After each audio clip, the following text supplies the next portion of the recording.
Tribuna da Massa hoje é uma boa audiência relativamente, só que ela é 55% do que era há 10 anos atrás. Hoje, com mais suporte dos veículos de comunicação.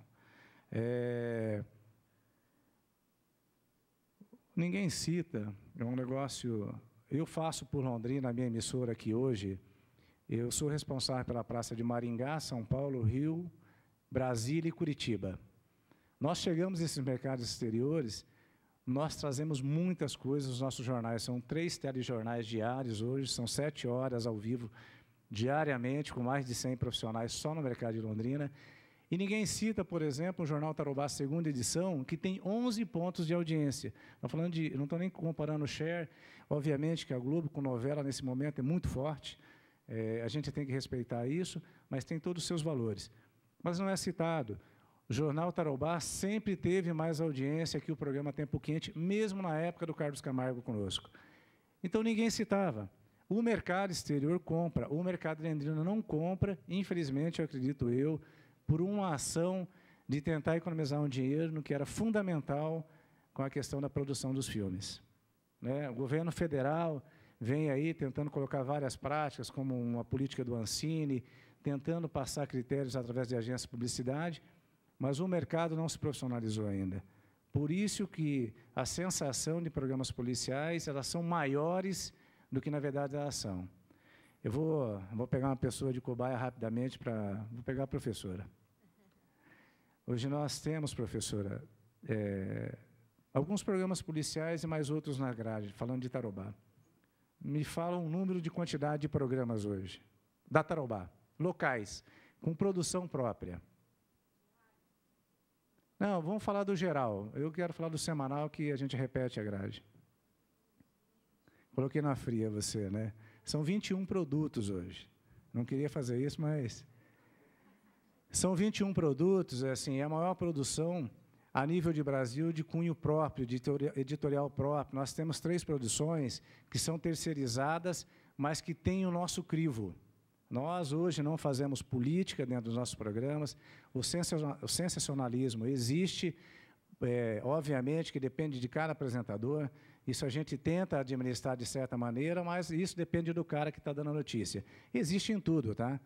No Entretendo, tem o Rafael Arruda, que faz um produto de cinema. Ele cria uma situação fantástica em cima do produto. E alguns filmes, citando esse exemplo, também vende uma imagem pior do que vende um programa policial. Tem N casos fora do Brasil, no próprio Brasil, que o cara sai armado e dá um tiro em 30 pessoas por nada, né? Mas, obviamente, porque ele assistiu aquilo. Para não me alongar, tem bastante coisa para falar, acho que a gente pode responder bastante coisa. Volto a reforçar o agradecimento pelo convite, eu acho que é muito bacana, enquanto veículo, também expor um pouco do que está acontecendo dentro do nosso negócio. Valeu, obrigado, Maurício. A gente passa para perguntas, né? Se vocês quiserem fazer no microfone, está aberto.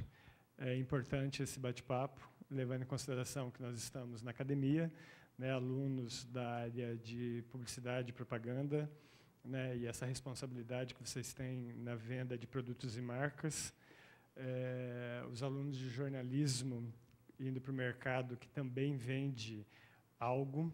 Não é imparcialidade, é um mito que a gente já está abandonando desde o primeiro semestre. Enfim, perguntas? Calma, todo mundo pode fazer, sem nenhum problema. Enquanto vocês vão pensando um pouquinho, o Espartaco vai falar. Só de curiosidade, o Maurício colocou que houve uma queda no consumo desse tipo de produto, mas se a gente somar, que é no mesmo horário, 19 mais 7 mais 6, nós temos 32 pontos de audiência. Não, eu sei que tinha, mas era individual. Mas o SBT já tinha esse tipo de programa? Tinha Nem o lembro próprio mais. Léo, né? Depois o Barbosa, um pouco antes, que era isso mesmo, é verdade. Foi o case então, da houve uma queda comunicação, mesmo. Né? Foi o Alborguete, né? Nossa, mãe do céu. Depois o Barbosa na CNT, que virou um case no SBT, que estourou essa mídia. É verdade. Efetivamente. Então, já temos um dado aí positivo. Se levar em consideração essa evolução, em 10 anos a gente vai chegar em 15%, é isso? Seria uma possibilidade? Vem cá, ainda é possível. Patrícia? De 55% para 32%, é uma queda bastante importante. Antes que alguém pergunta, está funcionando. Eu só gostaria de fazer um complemento, enquanto coordenador da mesa. A própria Karina e o Vitor falaram da questão principal da realidade, que esses programas eles retratam a realidade. Retratam uma parte da realidade. Quando a gente pega os programas que exploram a informação e a imagem do apresentador, explora a imagem do bandido pobre. Bandido rico, não acontece isso. Eu acho importante fazer esse recorte, até porque na mesa nós tínhamos um convidado que confirmou, teve um problema, não conseguiu aparecer, que é o capitão Ricardo Guedes, porta-voz do 5º Batalhão da Polícia Militar. Se a gente pega, por exemplo, quando envolve assassinato de jovens na periferia, a tendência da polícia é justificar ou é explicar essa morte com base no tráfico de drogas, na criminalidade, na violência, como se isso justificasse a perda de uma vida. Tá? Como se isso justificasse.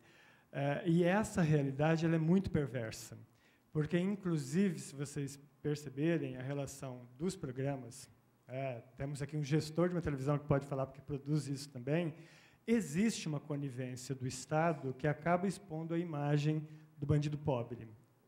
Né? E, muitas vezes, o bandido rico nem é noticiado. Então, de que realidade nós estamos falando nesses programas?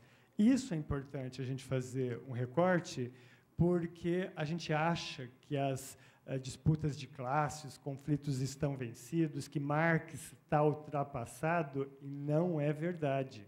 Nós temos uma situação bastante perversa, a relação da periferia, de jovens na periferia, é uma coisa muito grande. E nós vamos, se a gente meter o dedo nessa ferida, nós vamos perceber que, inclusive, passa pela questão racial. Certo? Galhardi, antes um minutinho, o Vitor ia falar alguma coisa? Não, eu só queria dizer, Leozito, o Luiz aqui, que está na frente, o pessoal que está nesse movimento, que a gente não está defendendo os programas nesse sentido, né? A gente está colocando só uma posição publicitária, né? Índices de retorno de audiência, né? Para dizer que isso é um fato que existe, que está aí, né? Agora, o conteúdo tem que ser visto pelo jornalismo de cada emissora, tem que ser cuidado para não virar uma coisa sem limite, né? Ou seja, a audiência a qualquer custo, né? Da nossa parte, dos publicitários, eu trabalhei para uma agência em São Paulo, por exemplo, que não fazia comercial de cigarro, bebida alcoólica e político, né? Então, cada caso é um caso, como o Espartaco falou. Tem anunciante que fala, eu quero anunciar no programa tal. Então, você fala, olha, o programa tal é para um público tal, tua imagem, tem certeza? Tal. Mas você não pode proibir, porque o dinheiro é dele, né? Então, assim, a realidade é essa. Infelizmente, esses programas têm um índice alto de audiência e, às vezes, exageram, né? Então, parece que Londrina é um criadouro, né, desse perfil, né? Nós temos o Alborguete, o próprio empresário hoje, o Ratinho, enfim. Mas, há 3 anos atrás, a gente foi buscar um patrocínio de uma ótica que estava chegando aqui na cidade de Londrina. E era, na verdade, na criação do conselho, há 3 anos atrás. Como eles estavam chegando, fazendo uma propaganda, a gente foi lá, olha, nós somos do Movimento da Paz, queremos que vocês patrocinem aqui. Aí eu, conversando com a empresária, é uma franquia, eles têm 280 óticas no Brasil, e ela falou assim, a gente não ia vir para Londrina, porque a gente tinha uma imagem que Londrina é uma cidade muito violenta. E ela estava falando do Brasil, tem 280 lojas, ela é do Nordeste, a rede principal. E Londrina é uma cidade muito violenta, mas aí eu tive um feeling, eu falei para o meu diretor, não sei quem, não, eu quero ir lá e ficar uma semana em Londrina. Aí, quando eu vim aqui em Londrina, eu vi que não era assim. eu vi que era diferente a cidade. E aí eles abriram 3 lojas, né? Essa ótica aqui em Londrina, faz 3 anos que eles estão aqui em Londrina. Então, enquanto negócio, né? Enquanto negócio, já que estamos falando de negócio, né? Essa questão que a Karina muito bem colocou da insegurança, né? E da sensação de insegurança são coisas diferentes. Sensação térmica, exatamente, né? Exatamente. E nós, a gente sabe que isso é um problema, uma questão mundial, né? Esse movimento de mídia de paz da Judy Hobbs, que é o que nós estamos engatados aqui, né, em Londrina, tentando trabalhar, é mundial. Mas Londrina tem uma forte vocação para isso, não é verdade? Liberaci.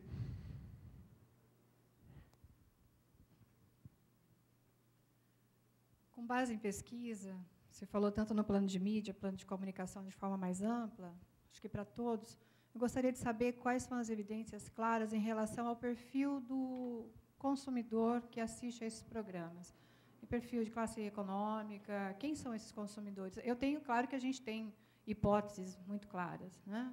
Mas como é que, de fato, isso se dá? Quem começa? Maurício?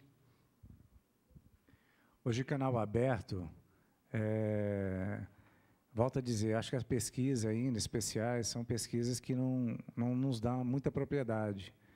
Mas, enfim, em canal aberto você atinge todos os públicos hoje. Hoje tem uma quantidade de gente que assina a TV por assinatura para assistir os canais abertos.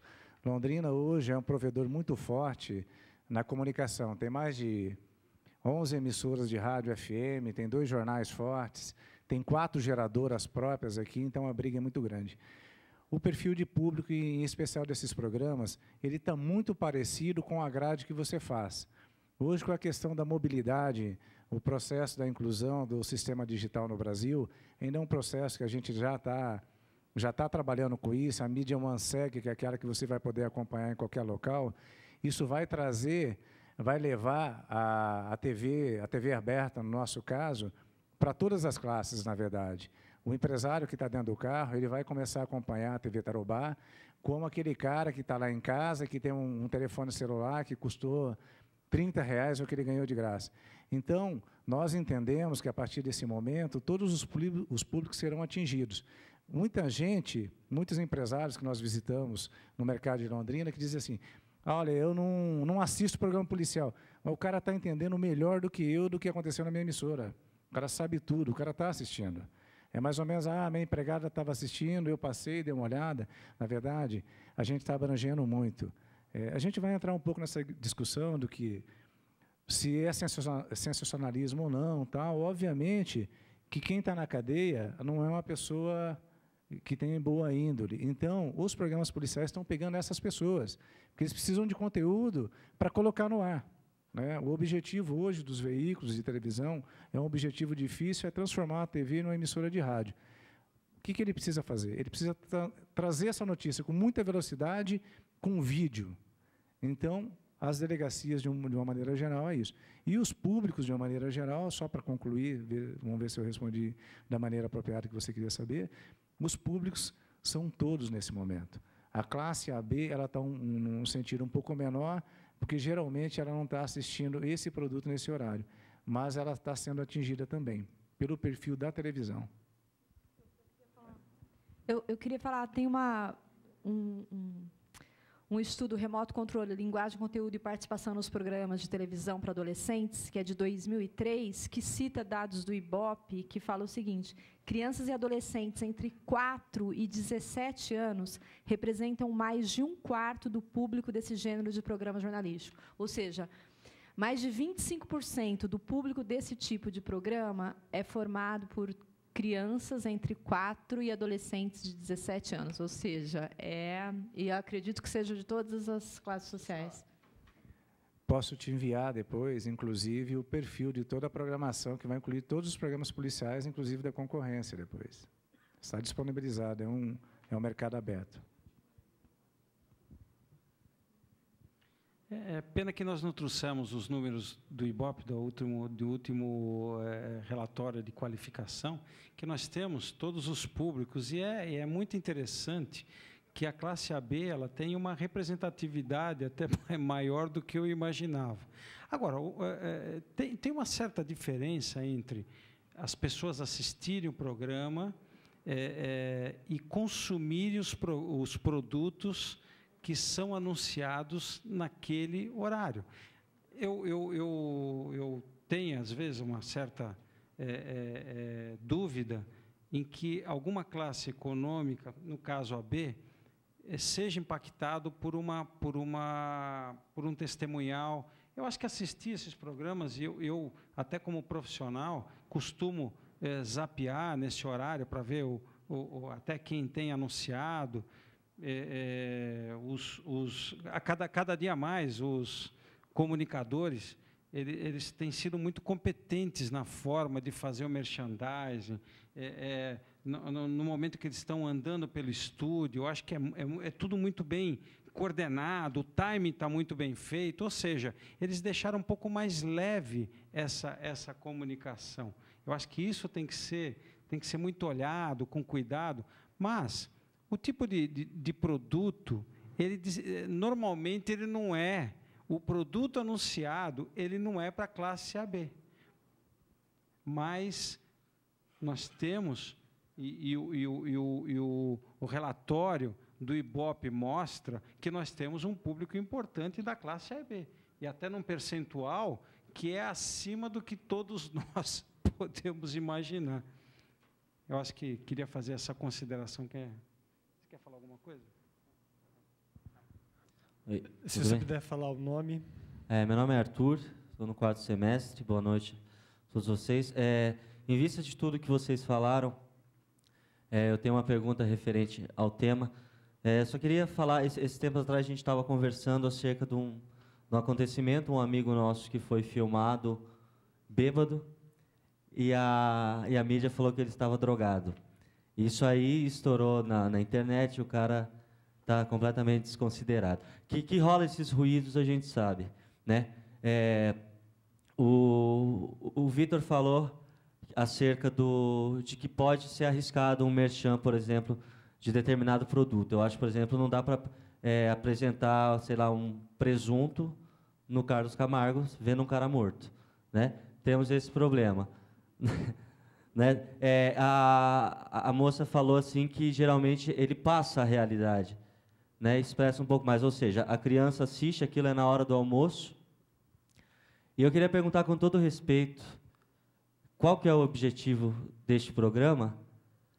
Com todas essas coisas que vocês falaram para a gente, com todas, e daí ele acabou de concluir falando assim que é diferente o cara que assiste não é o cara que consome. Se o cara que está assistindo não vai consumir, para que tem o programa? Gostaria de entender qual que é o objetivo de um programa desse. Não, deixa eu só fazer uma colocação em cima dessa última. O que eu falei é um pouquinho diferente.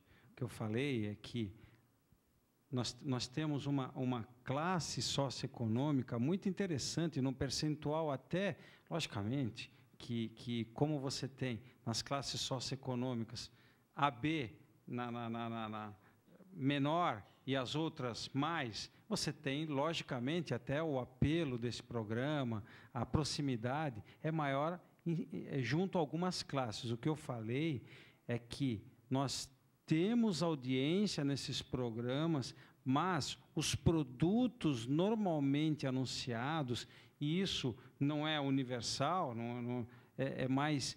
Se você olhar os produtos, eles são para uma classe que não AB. É basicamente isso que eu falei, tá?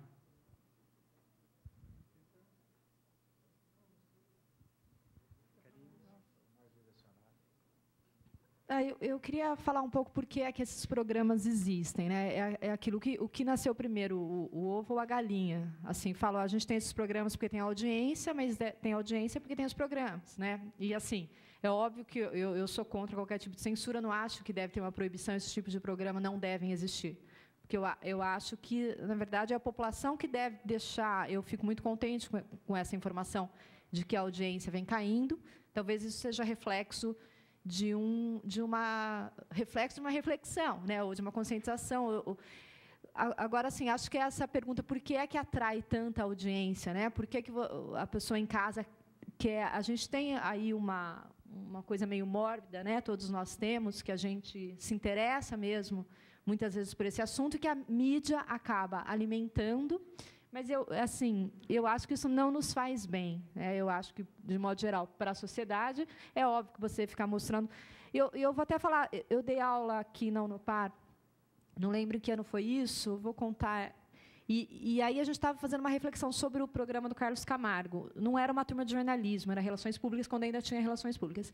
E eu achei que eles estavam um pouco críticos, porque os jornalistas, geralmente, no curso de comunicação, nós somos mais críticos, né? E eles estavam meio defendendo a posição do Carlos Camargo e falando assim: mas roubaram lá a mercearia do meu pai, são todos uns vagabundos mesmo, tem que mostrar. Eu falei, é por isso que a gente não faz justiça com as próprias mãos, né? Porque, óbvio, que se acontece alguma coisa com meu filho, a minha reação... É por isso que tem a justiça e nós somos civilizados, né? Não podemos nos deixar levar pelas emoções. E, na semana seguinte, e eles, não, é isso mesmo, tem que mostrar quem é vagabundo, quem é não sei o quê. Na semana seguinte, um dos alunos daquela sala foi preso por tráfico de drogas. Um menino, classe média, do interior de São Paulo, a família ficou... E foi uma comoção geral na sala de aula. Aí eu falei, e agora esse amigo de vocês? É um vagabundo, né? Esse menino não vale nada. Como é que vocês se sentem agora, vendo que o amigo de vocês, da mesma faixa, classe social e tudo mais, que é amigo, que é gente boa, que todo mundo gosta, agora, como é que vocês vão ver o Carlos Camargo tratando ele como trata qualquer... É esse aí do seu amigo, não, né? Mas, assim, às vezes eu acho que quando a gente vê um programa desse e você tem tanto medo de que aconteça, então você acha que talvez tem um defensor ali, ele está falando isso, ai, que bom, tem alguém falando contra os bandidos e vai me livrar disso, por uma falta de ação pública, talvez, né, de um Estado mais efetivo. Então, assim, são muitas questões que envolvem por que dá audiência. Então, na verdade, a pergunta não foi por que dá audiência. Eu queria entender o seguinte, com todos esses ruídos que podem proporcionar, além de disseminar o medo, eu só queria saber o que esse programa quer passar. O que ele quer passar, além de medo? Só isso, entendeu? Quer justificar, falando, não, ele só quer fazer o merchan. Não, mas não é. Né? Então, só essa a minha pergunta. O que ele quer passar? Mas tudo bem. Só um minutinho. Alguém quer falar alguma coisa da mesa? Não? Eu gostaria. Não?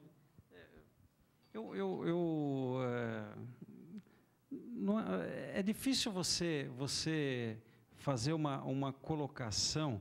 O que o programa quer passar? O que, a rigor, é preocupante é saber por que ele é consumido. Eu acho que a pergunta é um pouco diferente, porque você faz coisas para que as pessoas consumam. Você tem produtos absolutamente, produto de R$ 1,99, produto que vem da China, tal, as pessoas consomem. Por que as pessoas consomem essas coisas? Eu acho que essa é a discussão. Por que as pessoas consomem isso? Não é por que a televisão faz. A televisão faz porque as pessoas consomem. As empresas produzem alguns produtos estranhíssimos porque existe mercado. Alguém está fazendo alguma coisa que conecte a um consumidor. Eu acho que é difícil você dizer para o veículo abrir mão de um mercado que representa 32% do horário do almoço. É o consumidor que é dono do horário, o consumidor é que tem a sua decisão no controle e não assistir. Ele assiste absolutamente por quê? Aí são dados sociológicos, antropológicos, que é difícil, que as pessoas gostam. Gente, nós temos uma... mas é complexo, não tem uma resposta. Você poderia me dar essa resposta como consumidor. entendeu? É difícil você dizer para as pessoas por que você produz determinados produtos. Por que uma vez produziram um carro Lada e o Brasil importou? Isso que é uma coisa complicada. Mas esse deu azar, porque o pessoal aqui não consumiu, entendeu? Então é uma coisa ao contrário. A gente tem inscritos o Rômulo, a Gisele, a Débora e o Wagner. Eu só queria fazer mais uma observação, que quando a gente faz debates na academia, reunindo, né, o que há de intelectuais, a gente sempre fala dos outros. São os outros que consomem esses produtos. Se a gente fizer uma enquete aqui, nós vamos descobrir gente que mandou vídeo para o Big Brother Brasil. E quem assiste Big Brother Brasil e por quê? E quem se dá o trabalho de pagar aquele mico de mandar aquele vídeo em rede nacional? Se a gente pegar a campanha do Congresso Nacional, quem financia a baixaria é contra a cidadania, por incrível que pareça, essa campanha é do Congresso Nacional Brasileiro. Nós temos o quê? Nós temos uma discussão de como esses programas podem ser melhorados a partir da atuação do espectador. Né? Então, quando a gente fala de consumir produtos nessa linha, nós não estamos falando dos outros, nós estamos falando de nós mesmos. Tá? Rômulo. Boa noite, meu nome é Rômulo, sou estudante de jornalismo da Unopar. Eu tenho duas perguntas, com relação à publicidade e com relação ao jornalismo. A minha primeira pergunta, então, é com relação à publicidade. Eu vou fazer bem direto. A propaganda destinado à classe D e E, porque nós sabemos que a publicidade tem o estudo da questão da sociedade do consumo e a questão da alienação. O que a publicidade tem qual o papel da publicidade, se é que tem feito, com relação à violência? Eu falo da questão de diferença social. E eu gostaria de citar a questão, por exemplo, do Banco Bradesco, que o papel do banco, no começo, era com relação à classe D e E, e mudou muito hoje. A publicidade tem feito alguma coisa para diminuir essa diferença social? Quem gostaria? O papel da mídia. Fala depois, eu falo também. Não, beleza. Faz aqui não, fala você, depois eu falo.